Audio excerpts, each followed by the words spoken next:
ఎంత పాపినైనాను యేసు చేర్చుకొనును అని కనుక చేయండి ఇక పాపాలు. మెటానోయియా అంటే రిపెంటెన్స్కి దానికి ఇంకొక అర్థం ఏంటంటే after thought. You have already taken a decision, changing your decision, changing your direction. You want to go in this direction. After metanoia, you are changing your direction. After meditating the word of God, you are changing your direction. లెంట్కు ముందు వీడు ఇట్లుండే, Lent తర్వాత ఇట్లయిండు.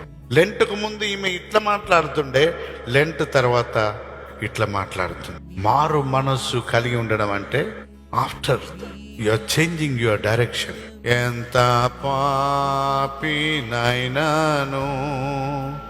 యేసు చేర్చుకొనును అని కనుక చేయండి ఇక పాపాలు. ఇంకా బైబిల్లో ఏముంటుందో తెలుసా?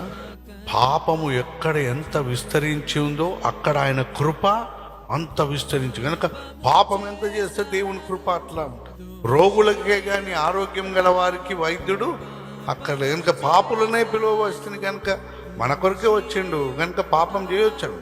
రాంగ్ కాన్సెప్ట్ లో ఉంటాం మనం. ఏమని అంటే మనం జ్ఞాపకం చేసుకోవాలా, పాపము చేసినటువంటి మనల్ని ప్రేమిస్తున్నాడు ప్రభువు, కానీ మన పాపాన్ని ప్రభు ప్రేమించడం లేదు. అందుకే all Christians are saved sinners. మనం రక్షించబడినటువంటి పాపులం. You are not suppose to continue your sinful life. You need change. మనస్సు మారు మనస్సు లేకుండా లెంటులో నువ్వెన్ని ఆరాధనలు చేసినా అది వ్యర్థమే. దేవుని బిడ్డలారా, ఈ లోక నటన గతించుచు ఉన్నది.